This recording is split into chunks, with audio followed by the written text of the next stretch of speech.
Harki kun daawwattootaa fi dhaggeeffattoota keenya nagaan keenya kabajaa fi jaalalaa bakka jirtu maratti sana akka hojjechaa oduuwwan wayitaawoo yeroo kanaaf qopheeffanneen isinitti himaa dursa oduu ijoo. Qondaalli gammachuu ayyaanaa qabsoon karaa nagaa hidhannoo caalaa balaa akka qabu dubbatan. Qondaalli olaanaan adda bilisummaa Oromoo Qondaalli gammachuu ayyaanaa turtii gaafii fi deebii miidiyaa biyya keessaa waliin taasisaniin seenaa qabsoo isaanii fi haala yeroo impaayirratti irratti yaada bal'aa kennaniiru. Kana malees adda bilisummaa Oromoo fi waraanni bilisummaa Oromoo kaayyoo tokko qabu garuu kallattii adda addaa filatan jechuunis ibsan. Bal'inaan isin dhageessisna.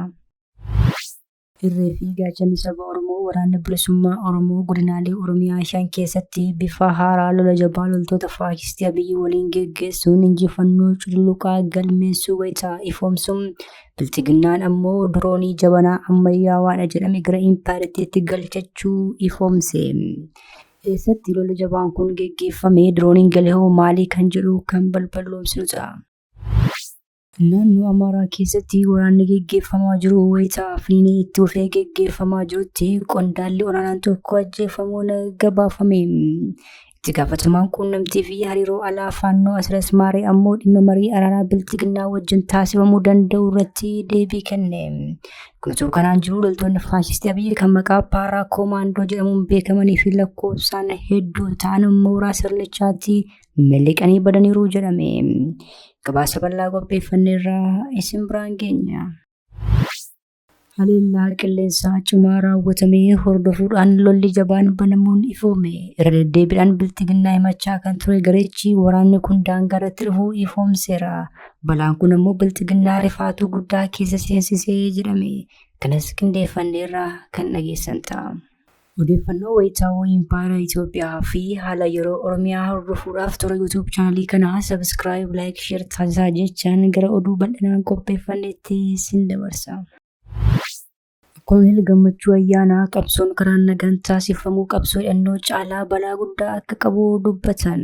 Qondaalli olaanaan adda bilisummaa Oromoo Qondaalli gammachuu ayyaanaa turtii gaafii fi deebii TV mo'aa wajjin taasisaniin seenaa qabsoo isaanii fi haala yeroo impaayirratti irratti yaada bal'aa kennaniiru. Kana malees adda bilisummaa Oromoo fi waraanni bilisummaa Oromoo kaayyoo tokko akka qabanii fi kallattii garaagaraa akka filatan ifoomsaniiru. Horra Guduruu Wallaggaa aanaa Abee Dongoroo ganda Malkee jedhamu keessatti akka dhalatanis himu. Umurii isaanii barnootaaf yeroo ga'us kutaa 1ffaa hanga 6ffaa achoomsaa gandichatti argamutti barachuu eeruun kutaa 6ffaatti jalqabee hanga sadarkaa 2ffaatti ammoo magaalaa Shaambuutti akka baratan dubbataniiru. Dubbiin isaanii hawaasa Oromoo bal'aa biratti jaalala kan qabu Qondaalli gammachuu ayyaanaa turtii keessummaa mo'aa jedhu irratti halkan gaddaa taasisaniin dhimmoota qabsoo bilisummaa Oromoo fi kaan ilaalchisuun yaadota bal'aa dubbataniiru. Umurii ijoollummaa akkuma ijoollee baadiyyaa midhaan eeguu fi loowwan tiksuun akka dabarsanis himu. Ijoollummaatti abbaa dhabuun akka isaan mudate kan dubbatan Qondaalli gammachuun maatii isaaniif hangafaa akka turanis eeran. Yeroon waggaa 13 ta'uu gaafatamni mana irratti kufee kan jedhan Qondaalli gammachuun umurii dargaggummaa isaanii akka warra kaanii taphaa fi gammachuun dabarsuu akka hin dandeenye illee ni himu. Abbaan isaanii yeroo boqotanitti mana barumsaa waggaa 3 adda kutuu kan himan Jeneraalli kun obboleessanatti aanu waliin erga inni jabaate carraa buufannee inni akka manatti hafu ana akkan biradhu carraan na fuudhee jedhu. Kanaanis erga eegoon isaanii mana hojii ta'een booda barnootatti akka deebi'an dubbatu. Erga isaan waggaa 10 gahanii warri OPDO gaafa mana isaanii gahan miindaa maatii kana jiraachisuu laata jedhanii jiratti makamuun gara Naqamtee deemee leenjii callaqiitti fudhee itti makamee jedhu.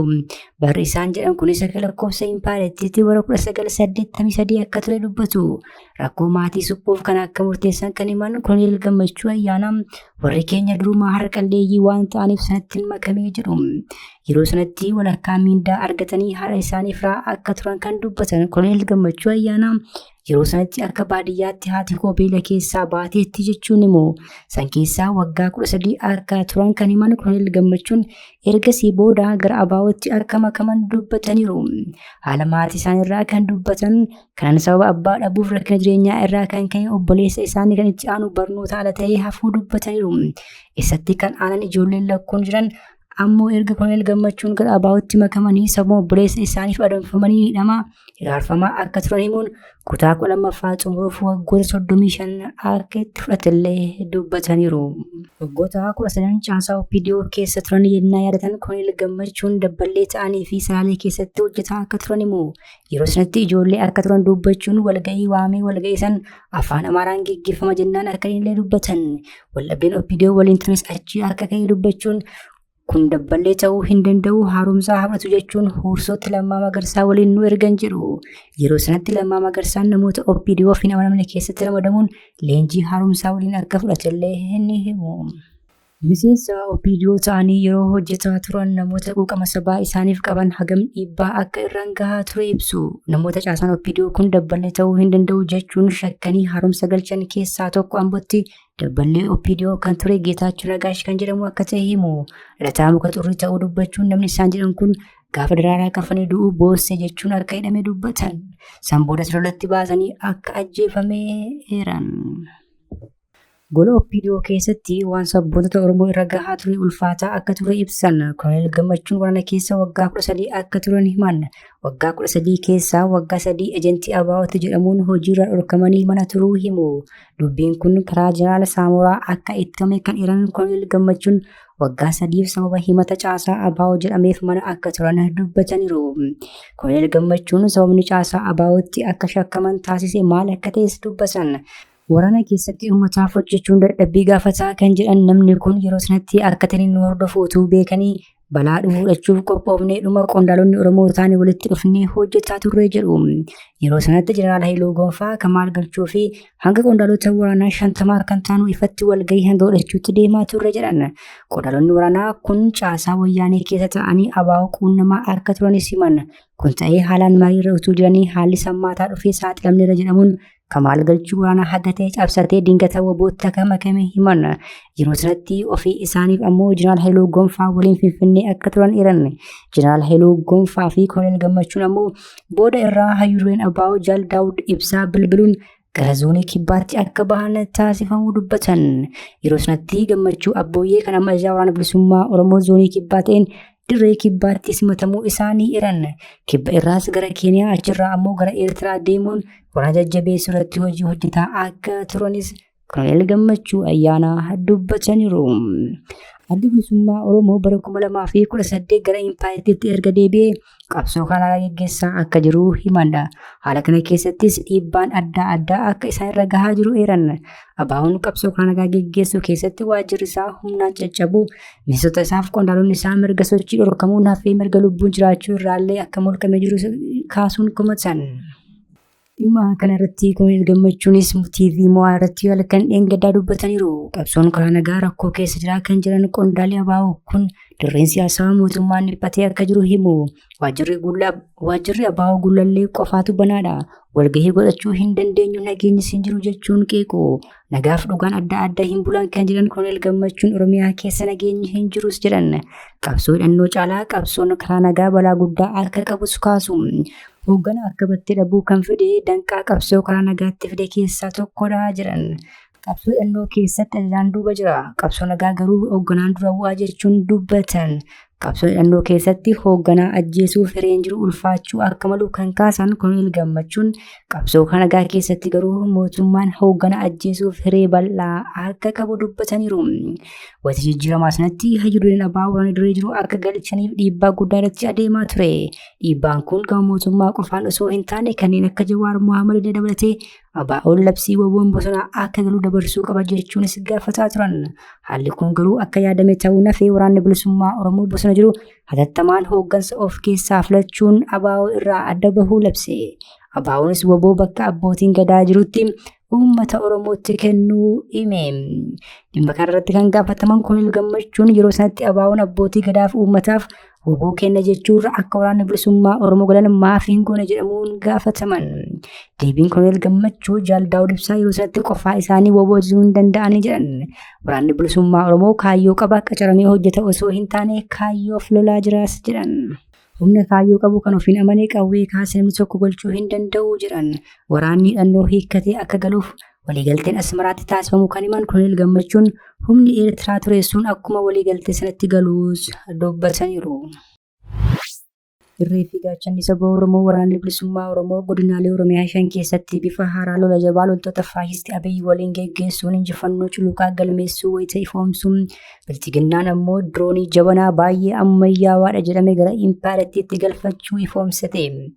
Irree fi gaachanni saba Oromoo waraanni bilisummaa Oromoo lola jabaa geggeessaa jiruun godinaalee 5 keessatti injifannoo culuqaa galmeessuu ifoomseera. Jalqaba torban kanaatti lola jabaan WBO fi loltoota faashistii Abiyyi kan barcuma aangoo dhuunfaa tiksuu baatee hawaasa nagaalee artuu gidduutti godinaalee akka Arsii Bahaa, Gujji Lixaa, Shawaa Kibba Lixaa fi Shawaa Lixaa keessatti geggeeffamaa ture. Waraanni bilisummaa Oromoo loltoota barcuma aangoo Abiyyi tiksuu baatee kana bakkeewwan hundatti bifa wal fakkaataa jedhamuun kan ajjeesee kan madeessuudhaan kan hafte ammoo lubbuun fayyaatti harkaan qabuun booji'uu ifoomse. Gama biraan biltiginnaan diroonii baay'ee ammayyawaadha jedhamu alaa galfachuun saaxilame. Bara 2016 kan oomishame dirooniin kun Itoophiyaa fi Raashiyaa qofaan akka qaban miidiyaaleen garaagaraa gabaasaa jiru. Diroonii jabanaatii kan jedhame meeshaan kun misaayilotaa fi boombii hedduu baachuu fi darbachuu akka danda'ullee gabaafameera. Diroonota kana keessaa tokko Orion E kan jedhamu kana akka ta'e maddeen ifoomsaniiru. Diroonii kana kan oomishame ammoo kaampaanii Raashiyaa Kurdistaan Group jedhamu akka ta'etu himame. Dirooniin kun meeshaa ulfaatinaa kiloogiraamaa 250 qabu baachuu kan danda'u yommuu ta'u fageenya meetira 7,500 achi ol fagaachuun sa'aatii 24 osoo aara hin galfatin qilleensarra turuu danda'a jedhame. Gama saffisaan ammoo sa'aatiitti kiiloomeetira 200 deemuu akka danda'utu gabaafame. Biltiginnaan waggoota 7 darban Oromiyaa keessatti akkasumas waggoota 2 darban kaaba impaayiratiitti diroonota kana fayyadamuudhaan lammiilee nagaa ajjeesaa jiraachuun ni beekama. Naannoo Amaaraa keessatti waraanni geggeeffamaa jiru wayita finiitti dhufee geggeeffamaa jirutti qondaalli olaanaan tokko ajjeefamuun gabaafame. Itti gaafatamaan quunnamtii fi hariiroo alaa Faannoo Asirasmaaree ammoo dhimma marii araaraa biltiginnaa wajjin taasifamuu danda'u irratti deebii kenne. Kunuutuu kanaan jiru loltoonni faashistii Abiyyi kan maqaa Paara Koomaandoo jedhamuun beekamanii fi lakkoofsaan hedduu ta'an mooraa sirnichaatti miliqanii badaniiru jedhame.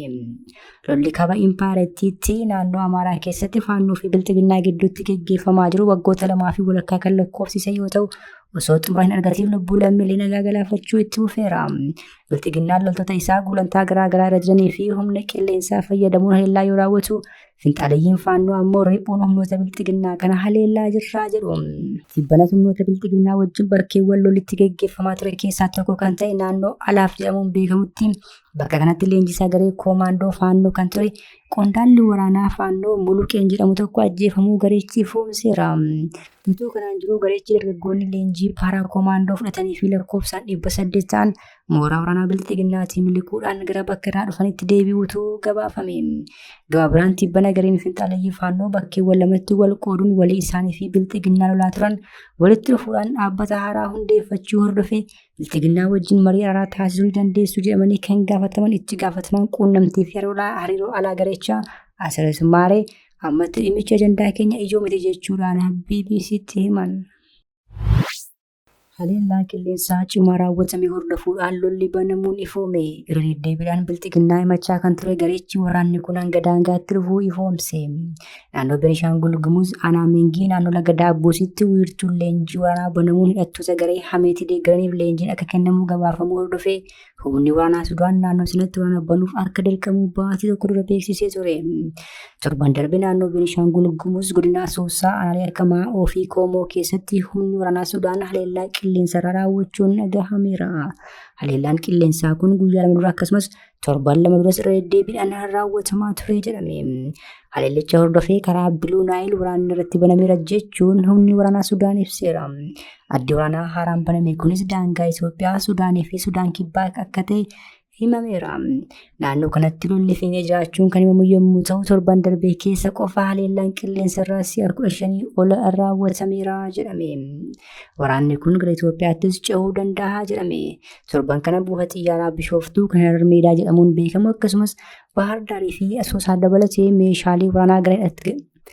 Torban kana buufata xiyyaaraa Bishooftuu kan Harar Meedaa jedhamu akkasumas Bahar Daarii fi Asoosaa dabalatee meeshaalee waraanaa gara hidhattoota Sudaan kan Jeneraal Hameetiin deeggaramaniif dhiyeessiin meeshaa fi loojistiikii taasifamaa turu to'attoonni tiraafikaa fi geejjiba qilleensarraa himaniiru. Kabajamtoota hordoftoota keenya oduun sa'aatii kanaaf qabannee dhiyaanne kana gaammaachuu hordoftan ture. Oduu biraan hanga walitti deebinutti nagaatti.